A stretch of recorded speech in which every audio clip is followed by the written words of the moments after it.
Well, hello there, shrimp keepers. I thought I'd do a little setup video for September, seeing it's September the 1st today. We're going to go over some of the tanks so you can see. Some of them are doing absolutely stupendously good.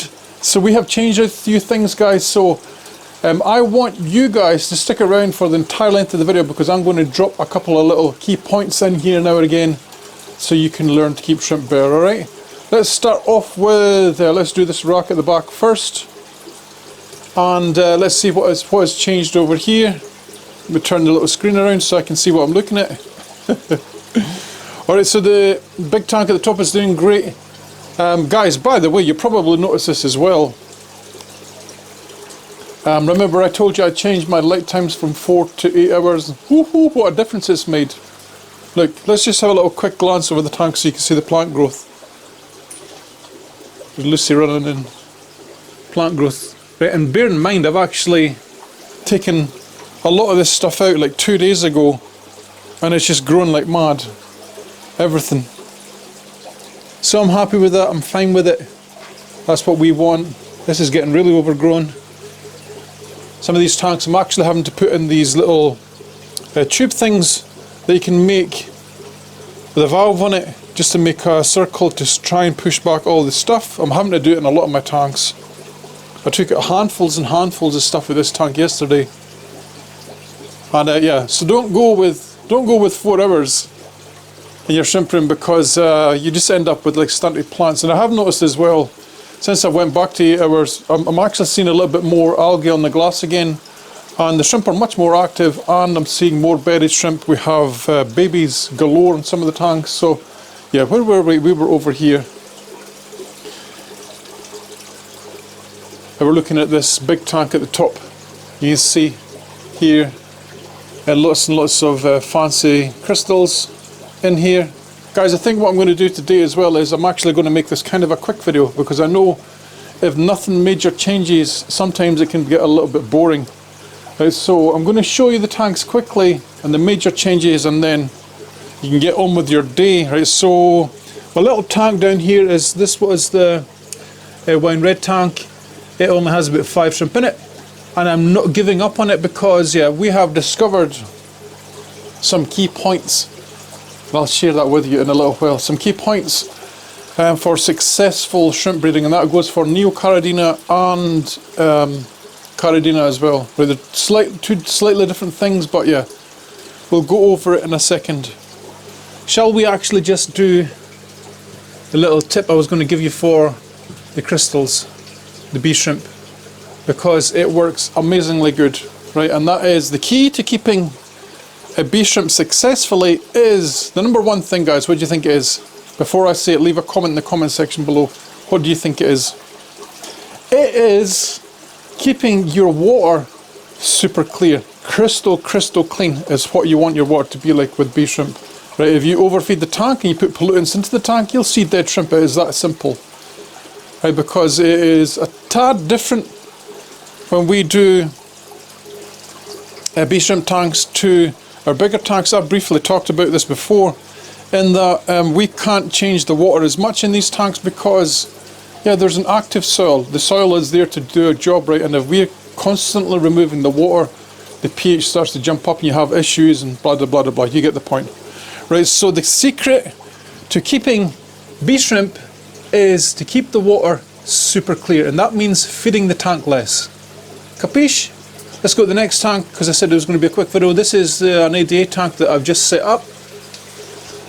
I literally set it up yesterday. I didn't film it, guys, because yeah, I'm not wanting to show you the bore fest of setting up tank videos all the time, but what I'll do is from this point on you'll start to see me do more and more work in here, right? So just in a nutshell, let's go over it. We have hob filter one side, double big sponge tower thing on this side. We have ADA soil in the bottom. I think it's maybe about 18 litres, so there's quite a decent amount in this tank. You can see, I can see already that the pH is already about 5.4. Between these two, 5.4 and 5.8, which is good.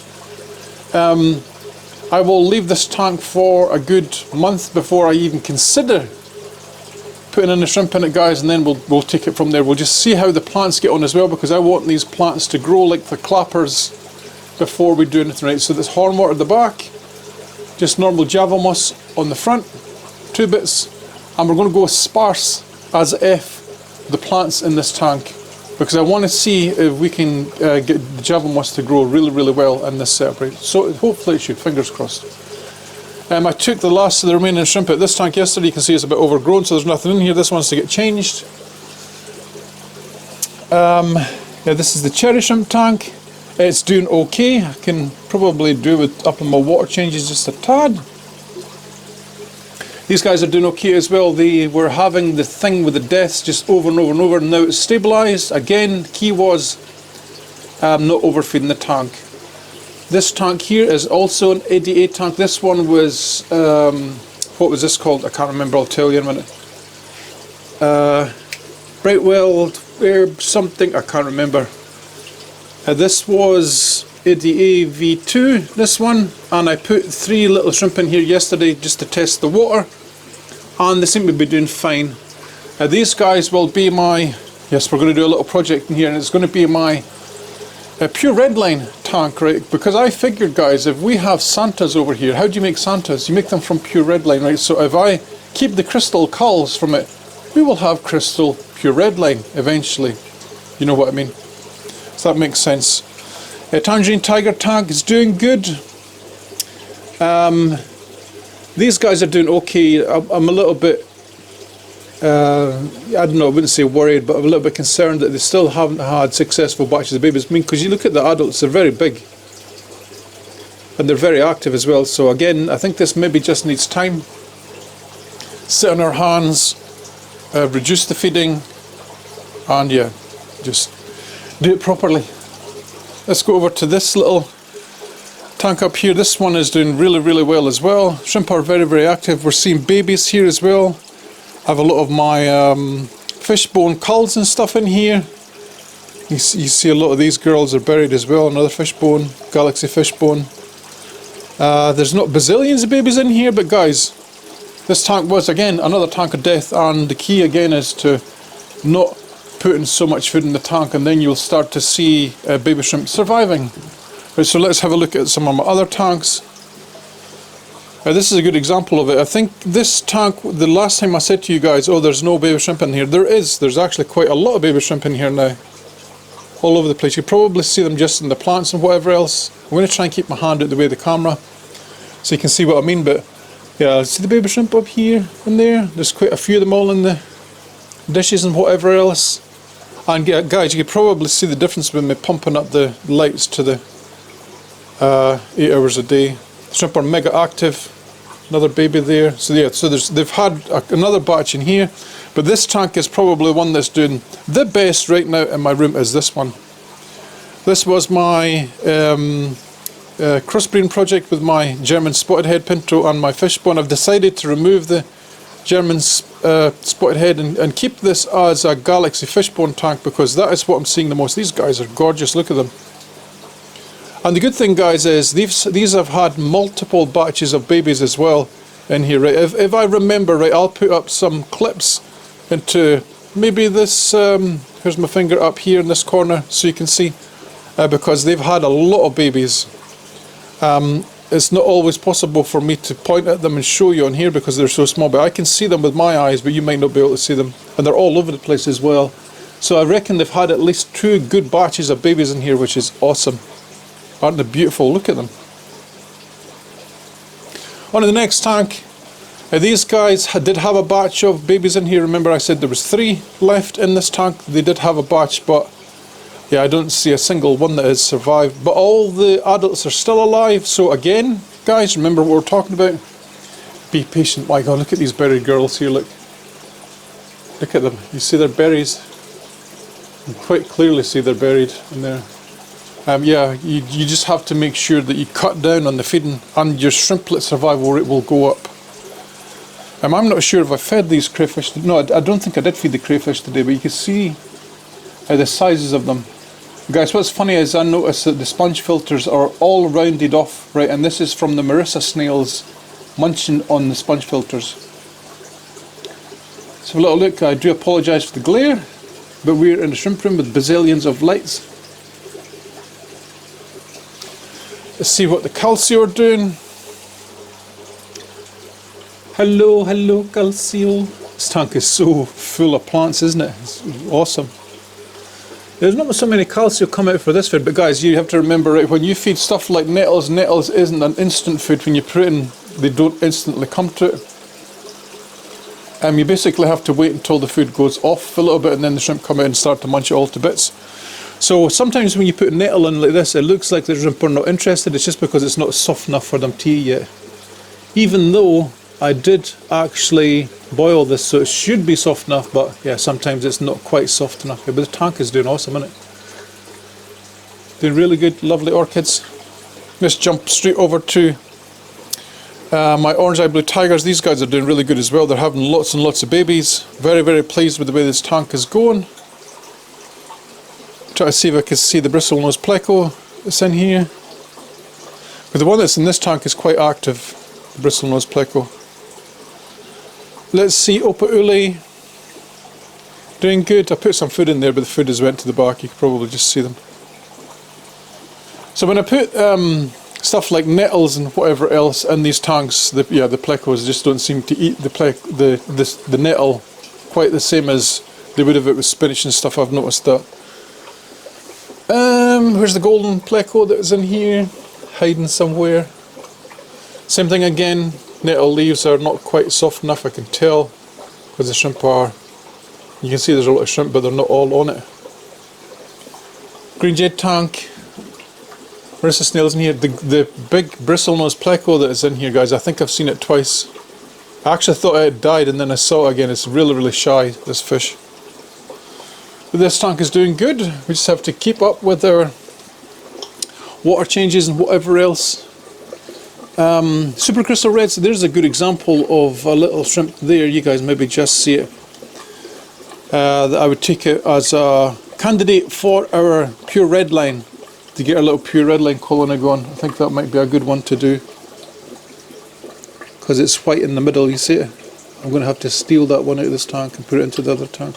These guys are doing good as well. I did notice that the females in here are buried up again, but there's a lot of babies in this tank. It's very, very hard for me to net stuff out of here because there's so many babies and stuff in the plants. This tank did have its issue with mass deaths, and it recovered, and now I'm seeing buried females in here as well. So yeah, this one is doing really good. Look how full this tank is with plants. Isn't it awesome? We might try and make this the thumbnail because it's such a nice picture here. Let's see. There we go. Subscribe and like. Right guys, so we have been over all the tanks. Right, and I did tell you I was going to give you a second piece of advice. And I'm going to do that now, right? And it was the key to keeping bee shrimp as well is also the same as a neocaridina, right? So the first one is keeping your water crystal clear, and the second part is watching your feeding. We've already discussed that, and there's a third part, guys. If I can put up 3 fingers, I've noticed what makes a massive change with my bee shrimp tanks is if I use Purigen. Let me quickly go over some of the tanks so you can see what I mean. Let's see, where do I have it? Because in a lot of my bigger tanks I have it as a pad that's actually in. Is that focusing on that? I don't know if it is or not, I can't see. Purigen there, you can see it's discoloured a little bit, right? So it's taking out bad things at the water. I think it's something to do with it takes out waste before it turns into nitrites and nitrates and all that stuff.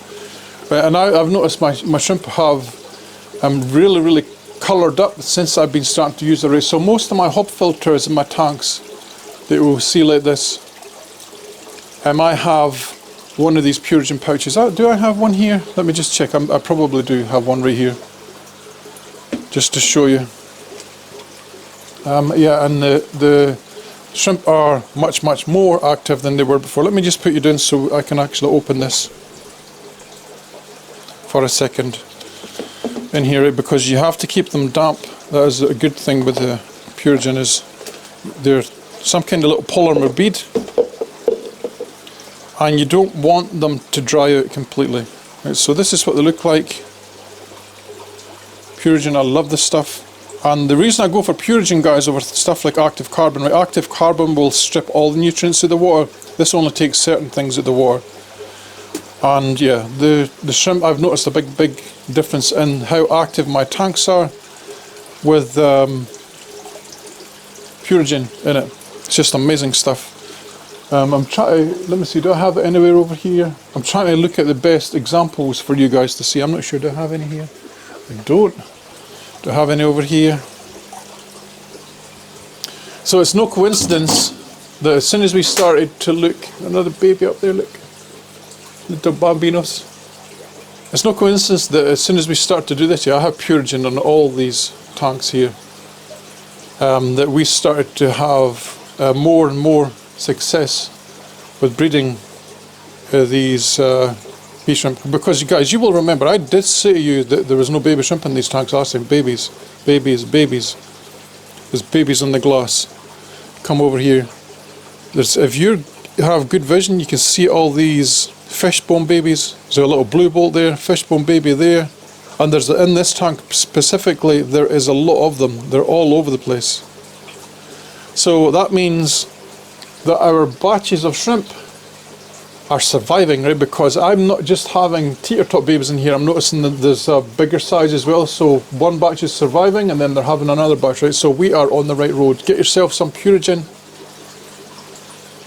and you can hang it onto the filters like I'm doing. Let me quickly grab this one so you can see what it is. I'll probably do a video for this as well. It's basically a little pouch like this. You can buy these off Amazon and stuff. I think this is 190, maybe 200 microns. I can't remember exactly. Guys, when I do a video of this properly, I'll give you the proper dimensions and whatever. You can buy the Purigen loose and you can pop it into these little bags. These bags, as I said, I think they're meant to be used for holding tea, reusable tea bags, something like that. It's the same material as the Purigen bags, but the stuff I bought was very fine. But all I've done is put stuff in. I think there's maybe 40-50 grams in this bag in particular, and I put a cable tie around the top, and then you just loop it, you see the loop here, over your sponge outlet like this, right? And you want it so that the sponge outlet is way above the water like this. If you have a powerful enough air system, you should be able to do this. And you want it so the water runs through Purigen, right? And that's how it works. Let's see, is there any other ones here that we can show you? Because I have 3 here. I think I have like 5 or something set up in that order. I think I have more stuff coming. Do I have anything over here? Nope. I do, but it's just yeah, I can't remember where I put stuff. You could probably just see I have one here. This one's actually went quite brown already. I put this in 2 days ago. And it's cleaning all this lovely water for our lovely shrimp. I told you I was going to give you a lot of secrets today. Not really secrets, but tips. If you watched this far, you deserve to know all this stuff. This is how I'm managing to get my baby shrimp to survive again. And it's awesome. Guys, if you've enjoyed today's show and you want to see more, then please like and subscribe. Patrons and members, I would love to thank you as well for all your support through the years. It's been greatly appreciated. It helps me keep on doing the things that I do. And guys, have an awesome day. I'll see you in the next one. Happy shrimp keeping.